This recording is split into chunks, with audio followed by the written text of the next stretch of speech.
In today's video, I've got another gin review for you.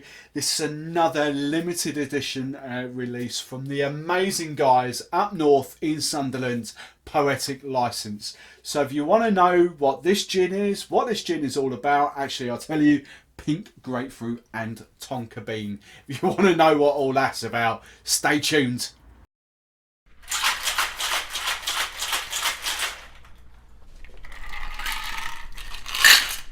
Welcome back to another gin review on this channel. I've got back into the gin reviews now after a few weeks off of doing tonic water stuff and drink stuff.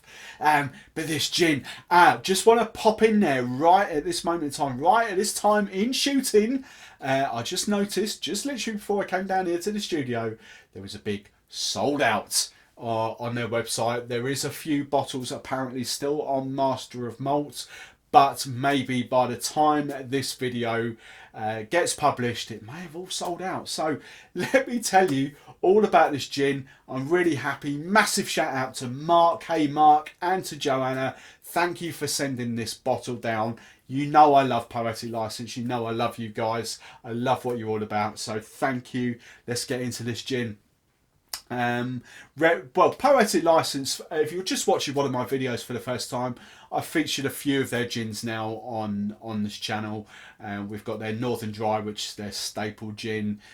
We've done the Fireside gin. We've done the Picnic. Sorry, the Strawberry. They've rebranded now. It's now called Strawberries and Cream. Even though it was Strawberries and Cream, it used to be called Picnic.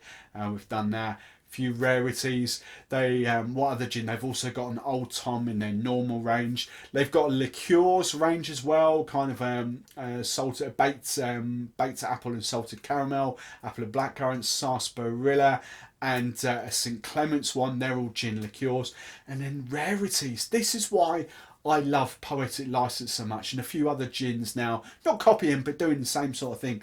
They're rarities because they cottoned on very early that the gin trade, or the gin boom, whatever you want to call it, is evolving all the time. It's all about new quirky flavours, doing this, experimenting, and that's what the rarities are all about.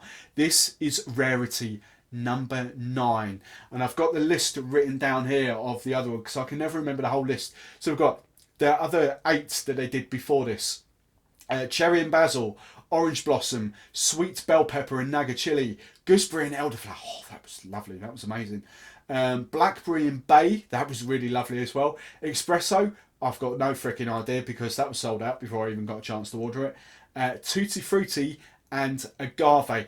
Now I've got a funny feeling the Tutti Frutti, I'm sorry I should have confirmed this beforehand, but they've also done a collaboration, new release hot off the press, with Las Iguanas. Is a big chain over here, Las Iguanas, and they've done a tropical gin collaboration. I'm assuming that is the Tutti Frutti. I don't know. I will confirm that. I might probably put that in the show notes. But they are the previous 8, so this is number 9. Now the thing with their rarities, they are done in 1,000 bottle batches, and that's it. They distill 1,000 bottles and that's it. Done, gone, move on to the next rarity. They're trying to do sort of 4 a year, 3, 4 a year, I think is what they're doing. So, you know, if it sells that well, then they may, it's kind of a good experimentation platform if you ask me. It's brilliant, you know, if it sells out that well, then let's consider adding it to the range. But the beautiful thing about the rarities is they just move on. Let's do something different.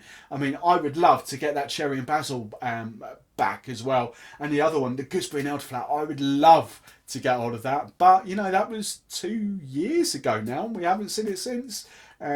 So they're just keeping rolling out these different flavours, and good on them because it keeps our interest alive, because we don't want to get bored. And this is how the gin, people are saying, is gin going to die off? No, because it keeps evolving in this. We've got all these, you know, Warner's are doing the same thing. Warner's have just released a raspberry gin. We've got all these others, raspberry and hedgerow fruits. We've got all these awesome gin distilleries now doing weird and wonderful flavours, and this is how the gin evolution is going. It may sort of plateau a little bit, as in plateau like that as opposed to growth like that, I don't think it's going to do that for a long while. It's still going to keep growing because of all these weird and wonderful flavours, because of all the tonic waters that are coming out. Anyway, pink grapefruit and Tonka bean. An apology to all you US people, because you're never going to get hold of this, because for some other reason Tonka bean is illegal in the States. If you're in the States and you're watching this, comment below. Tell me why. Why is it Tonka bean illegal? I found that out from Bullard's. I've got no idea. So if you're watching this in the States, let me know in the comments below. Why is the Tonka bean illegal in the US?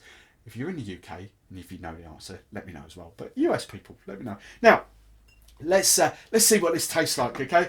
Caveat, I did, as soon as I got the bottle a couple of days ago, I did have a little taste. But as soon as we capped it, the one thing that surprised me with this, and surprised in a good way, was that I was expecting big, bold fruits to come off this. And actually, what I get is a real juniper-y gin with a subtle hint of grapefruit.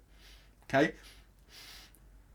Don't really get kind of Tonka bean. Tonka bean kind of gives you like a little bit of vanilla-y sort of flavours going on. I don't really get that on the nose. I just get big sort of juniper hug. And the one thing that I found as well, I don't know if you've seen it, let's turn it around. It's quite cloudy. It's a very cloudy gin. Again, Poetic license, guys. If you're watching this, in the comments below, why is that cloudy? Let me know. Perhaps it's grapefruit juice. Don't know.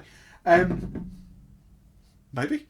Don't know. Anyway, let's crack on. So, tasting wise, do we get any different smells in the glass? I kind of do actually. I kind of do get that sort of vanilla-y nose going on a little bit now. But yeah, just this big juniper, big sort of bold gin.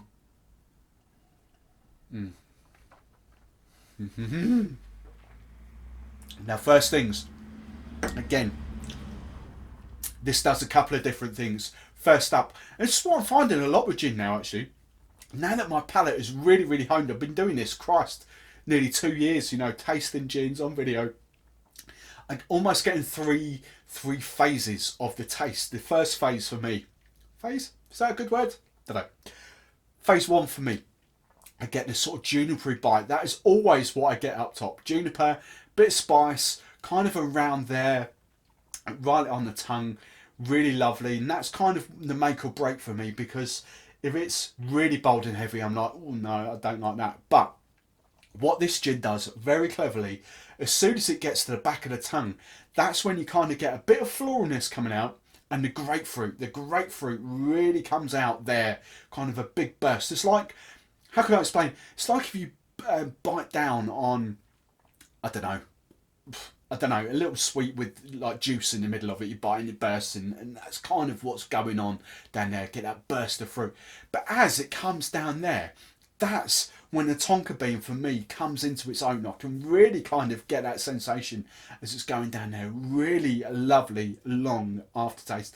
And this is the thing that I commented on a couple of days ago when I tasted it. I had a little sample of that. I had a little taste, and you know what, 10-15 minutes later, I hadn't had another drink, I could still taste that gin right there. It's just a lovely gin. Now, having a tiny little play with this, Poetic license, they are recommending Fever Tree's Mediterranean tonic water. I can testify to that. Fever Tree's Mediterranean tonic water does work exceptionally well. I did try it the other day with that. I haven't actually got any more of it, so I can't show you the bottle there.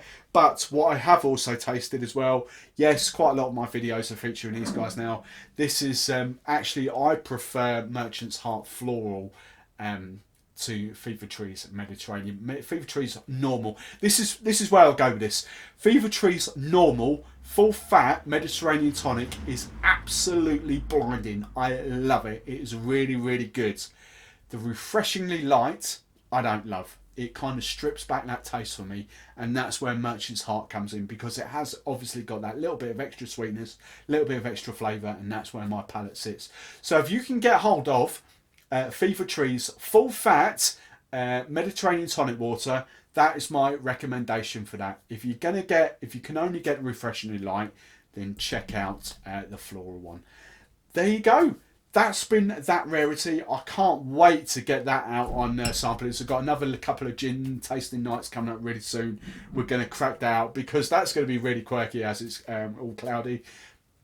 and I can't wait to see what Rarity number 10 is. Okay, 10. It's going to be awesome. So thank you again, Poetic License. If you are lucky enough, go check this out on Master and Malt. I'll stick an affiliate link in there if it's still available. It's roughly about £35. You might be in luck, but from Poetic License themselves, all sold out. That's been this video. Hope you enjoyed it. I'll see you really soon. Thanks for watching this video. I'd love to know what you thought, so let me know in the comments below. If you don't want to miss any of my future videos, then I'd appreciate you hitting that magical subscribe button and subscribing to this channel. And if you want to follow me on a daily basis, then you can find me every day over on Instagram at Steve the Barman. I'd love to hear from you, so make sure you send me a DM to let me know you found me over on YouTube. If you want to watch more of my stuff right now, then hit one of the on-screen links and that will take you to my most recent or most related video. I've been Steve the Barman. I'll catch you next time.